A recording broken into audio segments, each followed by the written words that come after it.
Saudara yang dikasihi Tuhan, ada masa-masa dalam hidup di mana malam terasa begitu panjang, air mata jatuh diam-diam, hati terasa berat, dan kita bertanya, sampai kapan, Tuhan? Seolah-olah tidak ada ujungnya, seolah pagi tidak akan pernah datang. Tapi firman Tuhan hari ini membawa kabar pengharapan. Kebenaran yang kita pegang hari ini adalah, kegelapan tidak pernah permanen. Tangisan mungkin datang, tapi tidak tinggal selamanya. Ada pagi yang sedang datang. Mari kita berdoa. Tuhan, di tengah setiap pergumulan kami rindu mendengar suara-Mu. Mari kita berdoa, Roh Kudus, kuatkan hati kami dan tanamkan pengharapan melalui firman-Mu. Dalam nama Yesus, amin. Mazmur 30 ayat 6 mengatakan, sesaat saja ia murka, tetapi seumur hidup ia murah hati. Sepanjang malam ada tangisan, menjelang pagi terdengar sorak-sorai. Sesaat dibandingkan dengan seumur hidup penderitaan itu sementara, kasih Tuhan itu kekal.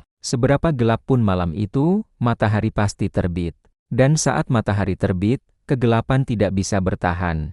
Tuhan tidak menjanjikan hidup tanpa malam, tapi Dia menjanjikan bahwa pagi akan datang.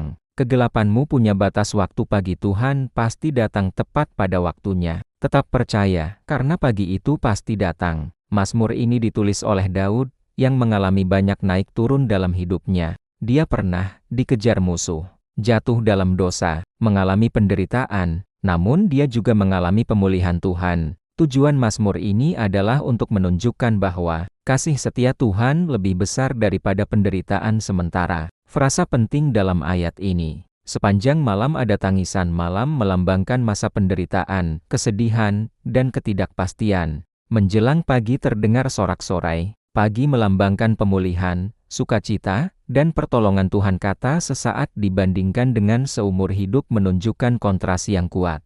Penderitaan itu sementara, kasih Tuhan itu kekal. Makna teologisnya, kegelapan memiliki batas waktu, tetapi kasih Tuhan tidak terbatas.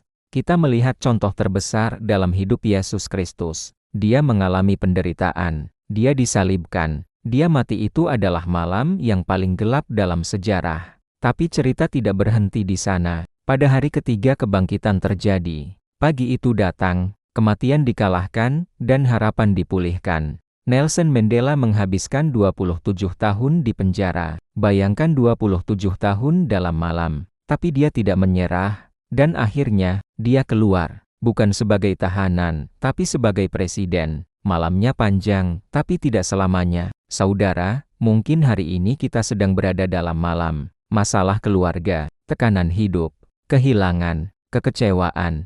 Firman Tuhan berkata, ini tidak akan selamanya. Langkah praktis, pertama, tetap percaya di tengah proses. Walau belum melihat perubahan kedua, jangan berhenti berharap.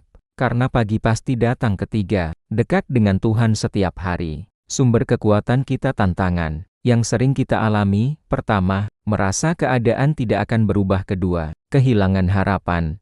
Ketiga, fokus pada masalah, bukan pada Tuhan solusinya. Ingatkan diri kita setiap hari. Perasaan bisa berubah, keadaan bisa berubah, tapi janji Tuhan tidak berubah. Latih diri untuk berkata, Tuhan, malam ini mungkin gelap. Tapi aku percaya pagi sedang datang. Tidak ada malam yang berlangsung selamanya. Seberapa gelap pun malam itu, matahari pasti terbit. Dan saat matahari terbit, kegelapan tidak bisa bertahan. Begitu juga dalam hidup kita. Saudara, Tuhan tidak menjanjikan hidup tanpa malam. Tapi Dia menjanjikan bahwa pagi akan datang. Tangisan kita tidak sia-sia, proses kita tidak percuma. Karena di balik semua itu, Tuhan sedang menyiapkan sukacita. Statement akhir. Kegelapanmu punya batas waktu, pagi Tuhan pasti datang tepat pada waktunya. Mari berdoa. Tuhan, kami bersyukur karena Engkau adalah Allah yang setia. Saat kami berada dalam malam kehidupan, ajar kami untuk tetap percaya. Kuatkan hati kami dan penuhi kami dengan pengharapan. Dalam nama Yesus, amin. Doa Bapa kami yang di sorga, dikuduskanlah nama-Mu. Datanglah kerajaan-Mu. Jadilah kehendak-Mu di bumi seperti di sorga. Berikanlah kami pada hari ini makanan kami yang secukupnya. Dan ampunilah kami akan kesalahan kami, seperti kami juga mengampuni orang yang bersalah kepada kami. Dan janganlah membawa kami ke dalam pencobaan, tetapi lepaskanlah kami dari yang jahat. Karena Engkaulah yang mempunyai kerajaan dan kuasa dan kemuliaan sampai selama-lamanya. Amin. Doa berkat.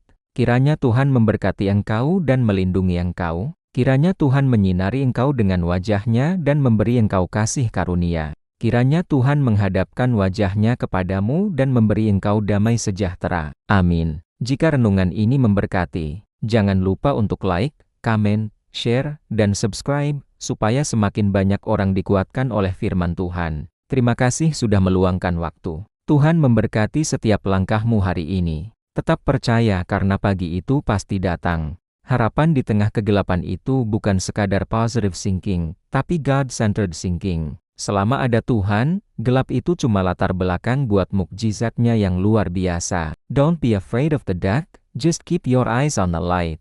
Selamat menjalankan aktivitas, Tuhan memberkati. Stay on fire.